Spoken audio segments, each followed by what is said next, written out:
Hey guys, welcome back to my channel. If you're new to this channel, don't forget to subscribe, hit that notification bell to get notified every time I upload new videos. Today I'm going to be showing you how to make chapatis.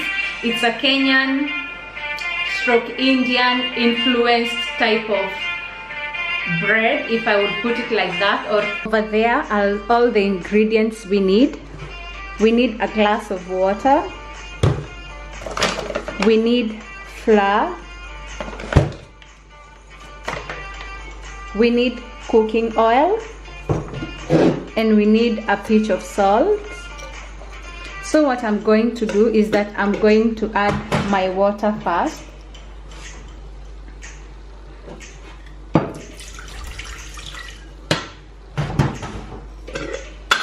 Add my pinch of salt. Quarter a teaspoon, because I do not want my chapatis to be too salty. And then I'm going to stir that. And I'm only planning to make just 10 chapatis.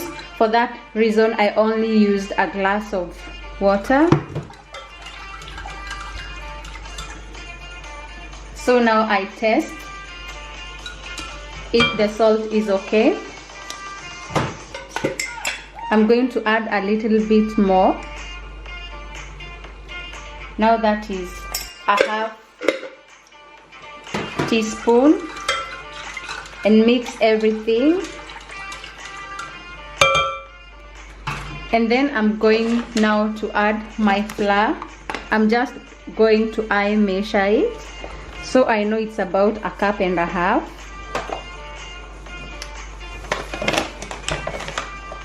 And normally I like to use this fork to mix it in the beginning, so that is what I'm going to be doing.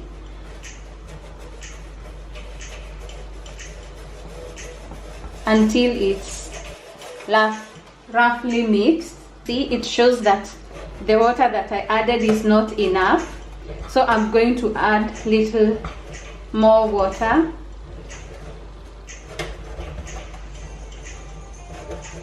Can you see how everything looks like? So I'm going to add little bit of water. And I'm getting my water straight from the tap. It's lukewarm. So I'm going lukewarm temperature. So I'm going to add little bit more inside and a little bit of flour, because I think those chapatis are not enough for my family. So I'm going to continue the mixing part. The reason why I mix it in the sink, because I make a lot of mess, so I prefer to do it here. And as you go, you continue adding water if needed.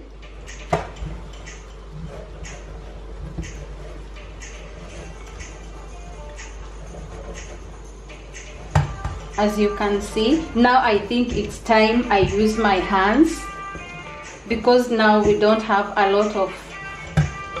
And then within 1 hour and a half of cooking them, then they are ready. And this is a very good way to release emotions that you're feeling.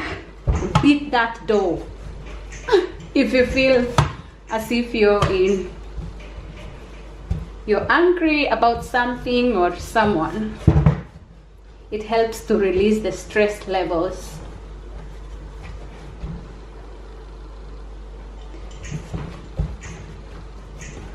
You can see now how it looks like. So that's the reason you have to do this for 10 minutes. And then, so now that is how our dough looks like. Now it's ready. You can see, very soft. So what I'm going to do now is I'm going to leave it to rest for 30 minutes. Sometimes you can do it leave it to rest for 1 hour, but personally I like to leave it for 30 minutes, highest an hour, then I'll start cooking. So for now I'm going to leave it for half an hour, then we will come back and I will show you how I make my chapatis. There it is, and that is how it looks like now. That's the way it looks like now after resting for 45 minutes. As I said, you can leave it to rest for half an hour to 1 hour maximum. So now what we are going to do, we are going to start with the process of making the chapatis.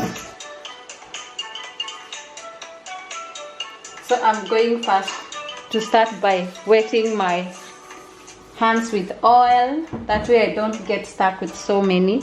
And this is how you cut the size that you want. Then you dip it to the flour. Hope you can see. This is my flour.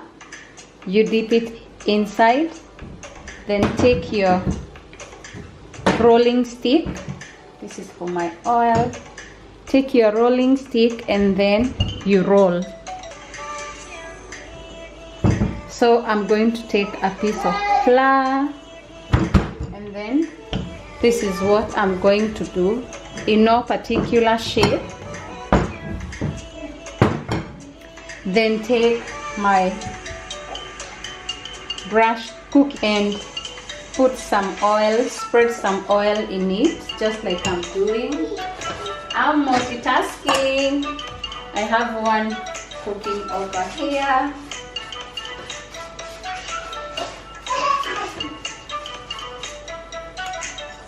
So when I'm done with that, what I'm going to do is that I'm going to just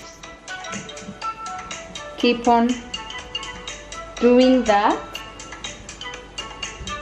till it ends. Then I'm going to make it into a spiral, just like I am doing. Cut the unnecessary piece that I don't need. If I feel that the chapati is too big, then that's the size I'm going for. That's the size I'm going for. So I'm going to dip it on my flour.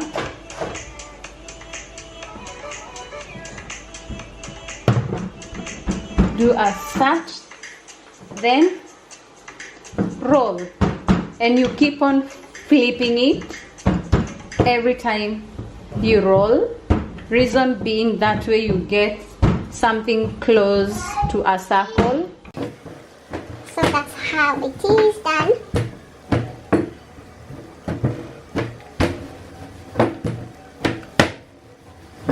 Continue doing the same.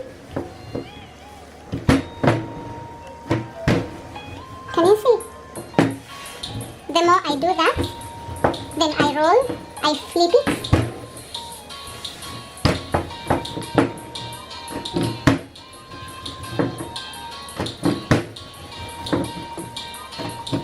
Can you see? Just like I am doing.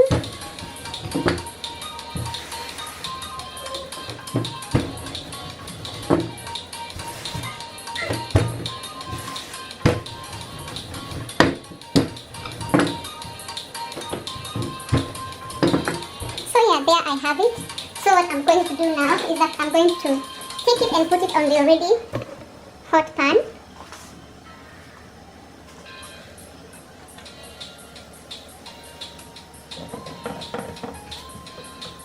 So I'm going to leave that to cook, and I'm going to show you how you know that a chapati is well cooked. See, on the other side, it's time to flip our chapatis. As you can see, how you know that it's time to flip it, because now it starts to form these bubbles. Now you can turn it. Definitely that side is done. Then I'm going to take my oil and brush it. The reason why I use the brush, it makes me not to use so much oil. So just like that. When it starts to form the bubbles, that is the time you flip it See on that side the bubbles, can you see them? Time to flip, otherwise your chapatis are going to be as hard as kangumu or cow skin. Just like that. Then brush some oil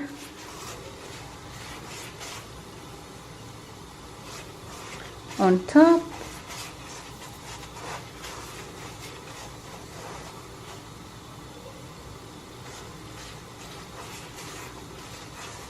And then when you see bubbles, then you flip it. You can see it. And now you have to leave it for about 1 minute, but you have to keep on checking. If it has formed as well as, if it has such kind, then you can flip it. You have to keep on checking. Don't leave it on there. Don't leave it on there without flipping it. Otherwise, the chapatis are going to be so hard.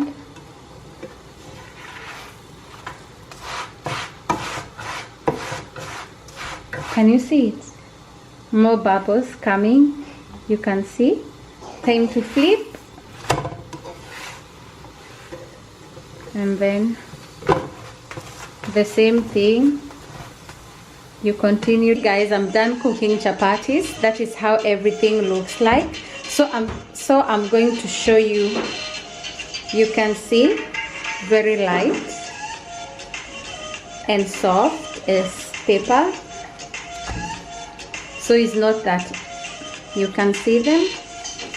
Super easy, soft and delicious. You can see this was the last piece of flour left. You can see very soft, and it has the layers, as you can see. It has the layers well cooked inside. Let me show you let me just show you with one. You can see perfectly cooked. You can see peels easily. So they are all perfectly layered and soft, as you can see. Perfect. So that is how you make chapatis, or rather how I make my chapatis. And yeah, for this meal we are going to be using, as usual, our stew, peas, potatoes, and what have you. That is how we eat chapatis in Kenya, and you can also have it with different kind of stews, but I prefer this. So yeah, those are my perfect chapatis. Soft, well cooked, well layered, though not perfect. It's not a perfect circle, and I will emphasize again, you don't eat the circle, you eat the chapati. So yeah, that's how I make my chapatis. Soft, well cooked, and everything else is perfect. Till next time guys, don't forget to subscribe, hit the notification bell to get notified every time I upload new videos. Thank you for watching. I appreciate my old subscribers, and if you're new, don't forget to subscribe. Thank you. Stay blessed. Bye. Bye bye.